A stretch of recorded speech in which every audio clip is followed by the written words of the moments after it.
we are approaching the end game here in MLB 22. The Twins have already met their end game. Thanos snapped out of contention by the Guardians of all teams. They're a good team. It's annoying, man. 21 years in Minnesota. I guess you just get used. Year after year, your ball's just blue as a Smurf. Anyway, a lot of new cards that came out. Legends of the Franchise Program. Literally 30 new cards, or most of them going to be in the usability as far as this tier list goes. But we have a lot of new S tiers, a lot of new top cards. Let me know, as always, in the comment section down below, who are some favorite cards of yours? Who are you guys looking to go after getting in the Legend of the Franchise new collection cards? Leave a like, subscribe down below. Let's get into it. Whoa, Gomer. Just a second there. Let's talk about the brand new pick insurance on Underdog Fantasy, which I think is so fucking cool.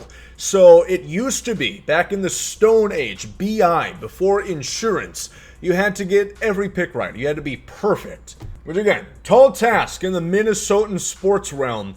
Closest we've came, I guess, 09, until the Saints became fucking Mandalorians and had bounties on our players. But anyway, brand new pick insurance allows you to miss one.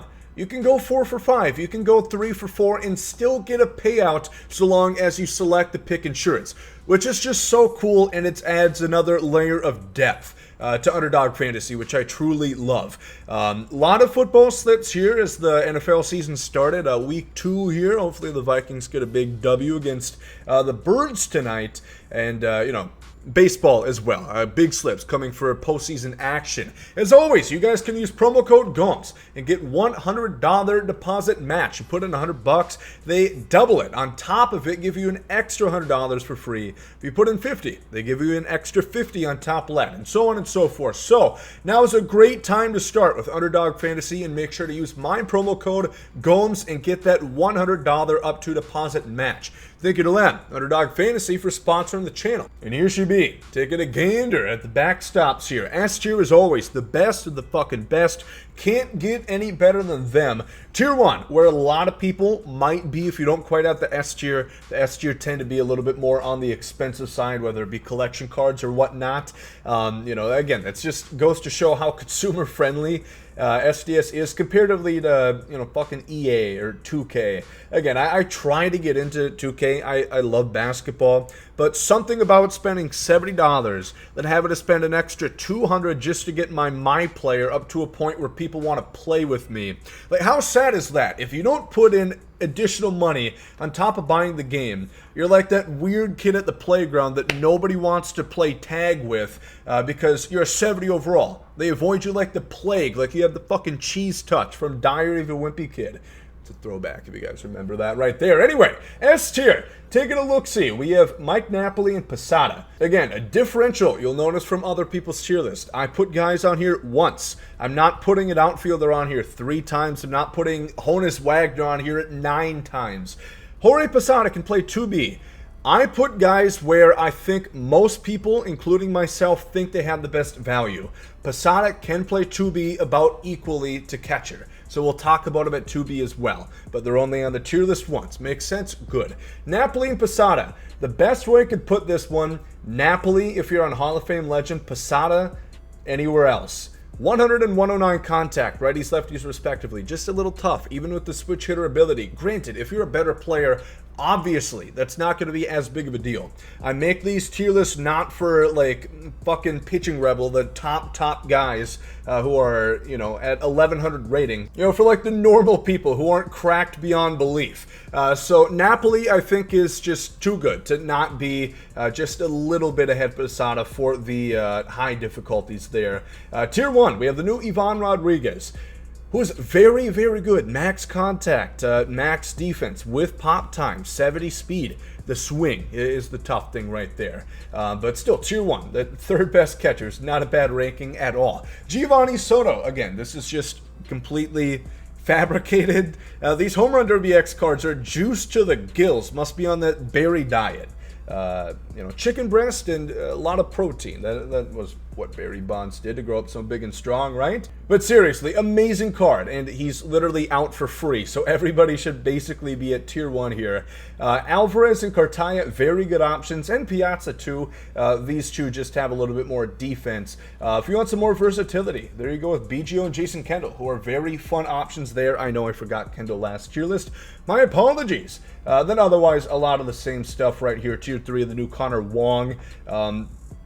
You know, he's a card, all right, no doubt.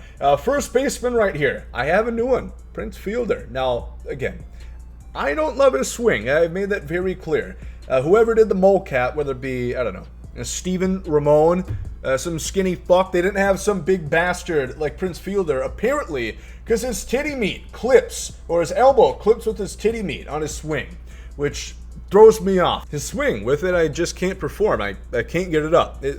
His OPS. But I do think he's slightly better than Frank Thomas, although I would probably use Frank Thomas over him just for my preference. Jim Thome, I know I had him above Frank last time. I didn't really pay mind to the vision. I certainly didn't pay mind to Willie McCovey. I put too much stock in his speed and defense as if he's not a first baseman. Who cares? You know, he fucking cranks the ball. That's what you pay him to do, and he's going to do it very well. So he's on the S tier 2 here. I love his swing as well. We have the new Jeff Bagwell. Was at tier 1 again. It's kind of a weird spot because the guy's like, what, 6'1", 6'2", but his batting stance is so low to the ground it looks like Altuve. Frodo Baggins would have a higher strike zone than Jeff Bagwell. It's weird. It's tough to hit with him. The new Todd Helton, new Lou Gehrig, both very good. Giambi, he's great, but Ortiz is better, and he's free. So a lot of people aren't really going to care. The new Aegon. 4 legends. He's easily the most pronounced of all 4.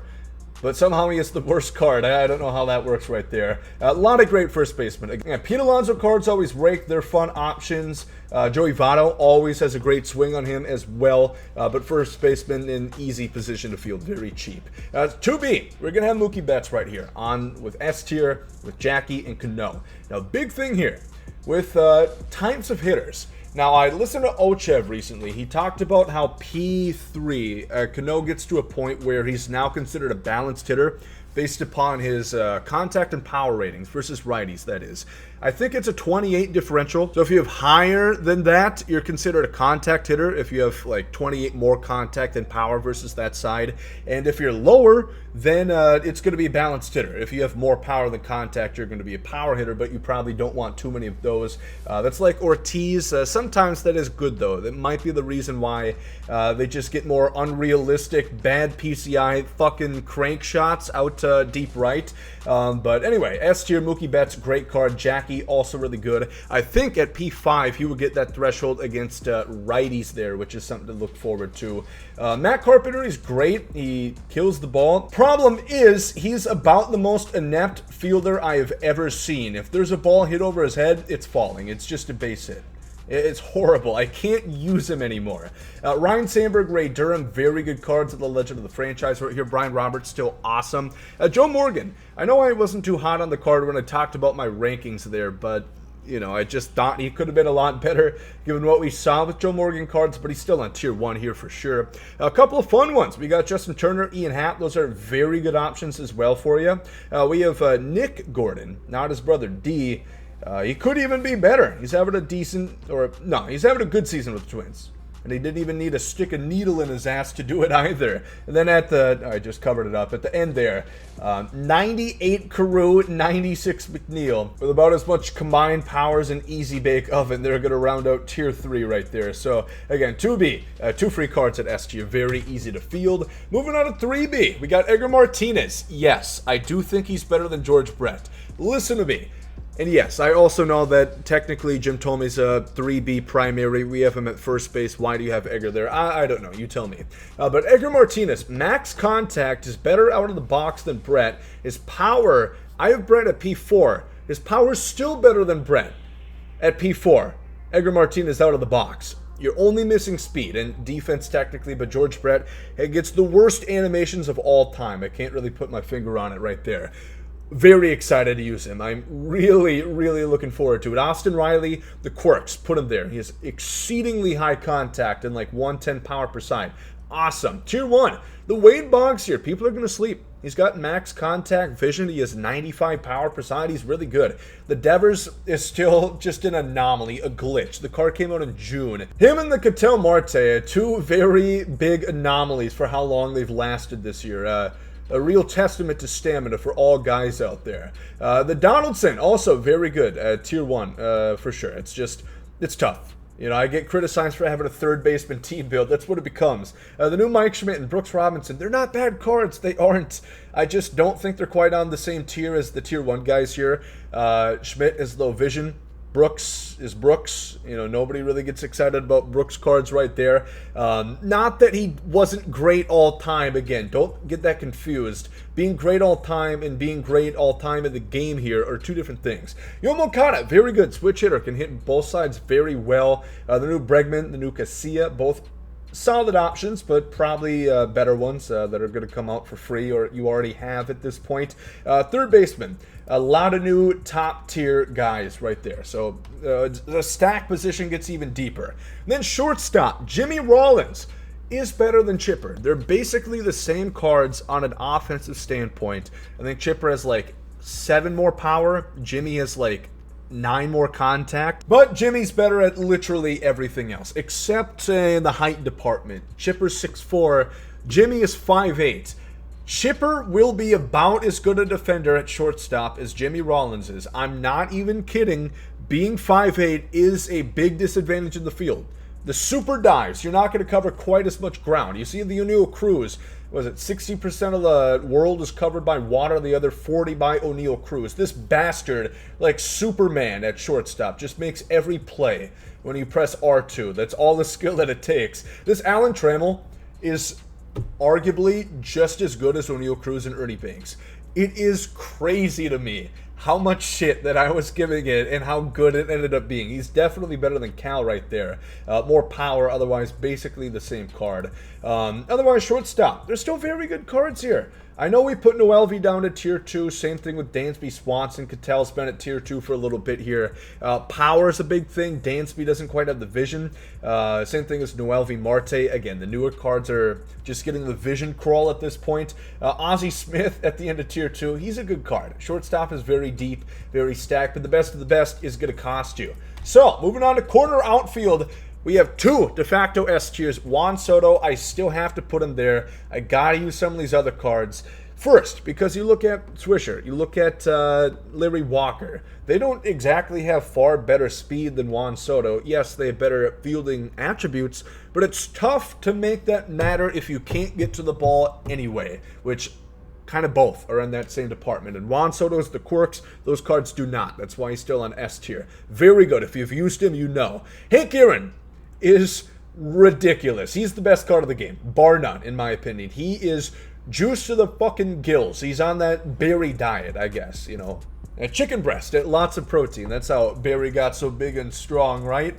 Get to the gym frequently.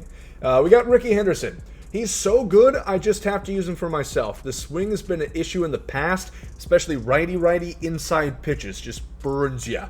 The Sean Green, otherwise Ricky Henderson, phenomenal. Such good contact, great power this time around. And of course, 99 speed, which is amazing. The Walker and Swisher are so damn good too, especially the Swisher, switch hitter that you get for free. It's just unparalleled value. Sean Green, max versus righties, 80 fielding, 80 speed, 100 against lefties. Awesome. He's basically the same thing as Christian Yelich. Yelich would be a lot higher if he was good anymore. He only carries 2 quirks over at this point, which is exceedingly tough. Johnny Gomes, also very good. He's essentially Nick Swisher, just not a switch hitter, which is why he's a few spots down. The new Clemente is just an upgraded of what we have, but you see how many new cards we have here. It's crazy. Babe Ruth used to be on S tier, but all these ones, brand new, just replacing them. Babe Ruth still a very good card. Jason Bay is good, just the speed is an issue right there. Jim Rice, not bad at all. There's just so many good corner outfielders. He's a little bit further down. David Justice, same thing. Very good hitter, just not quite there defensively. We do see Tony Gwynn at the far end of Tier 3 right there. He's worth a try, absolutely. He's not a bad card. He probably should be a little bit higher here because at least he can move around in the outfield, unlike Jordan and Stanton there at the top of Tier 3. But corner outfield, you're going to have no problem finding an absolute god. Speaking of gods, we got an honorary S tier for Richie Ashford. Am I being serious about this? You tell me. Use him. You'll know. Andrew McCutcheon, obviously, still S tier, but Tier 1. Andre Dawson, Steve Finley, Torrey Hunter are very, very good. I've always loved Steve Finley's swing. I wish his contact was a little bit higher, but his power is 115 and max, I believe, against righties, lefties, respectively. He's fucking great. Dawson, I'm really looking forward to using him. And then it was Shane Victorino. People sleep on him. He is about the same thing as Willie Mays, except you lose power right, but you add the switch hitting ability. It is crazy.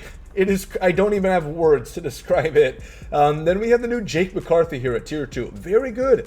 Very good. He is max speed lefty, can hit both sides very well. Then at the very end there you see Nelson Marrero toppling Mike Trout.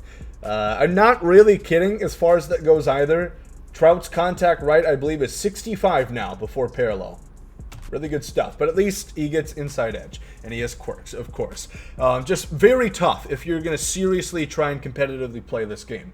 Pitchers! Here's where people get upset, and myself too. I never end up agreeing with my tier list by the next time the next one rolls around. AJ Burnett and Johnny Cueto. I'm going to slide on to S tier with Halladay and Pedro. I think Pedro and Randy are de facto S tiers. Roy, if you face somebody who is good at the game on Hall of Fame Plus, you know how good Roy Halladay is. AJ Burnett, I love him. He's always been dominant, and starting pitchers, not weak right now, but as far as the top guys, we haven't gotten a great Bob Gibson. We haven't gotten Verlander. We haven't gotten DeGrom. A lot of big pieces. Burnett is coming out at a perfect time. He has the velo, he has the pitches, and he's got the differentials and the per nines. He's 100 on everything. Very high hit per nine. Cueto's good, but we'll see. Again, these BR cards are tough because not a lot of people use them. Just the top guys who have the stubs to blow are going to try them out at this point because they still go for like 200,000-300,000.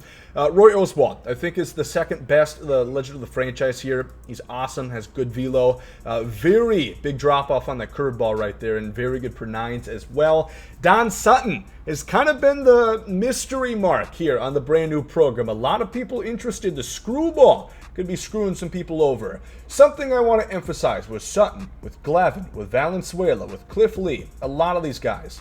Not everybody is going to be pitching the same way with them. You could get crushed using Valenzuela. You could also throw a no-hitter.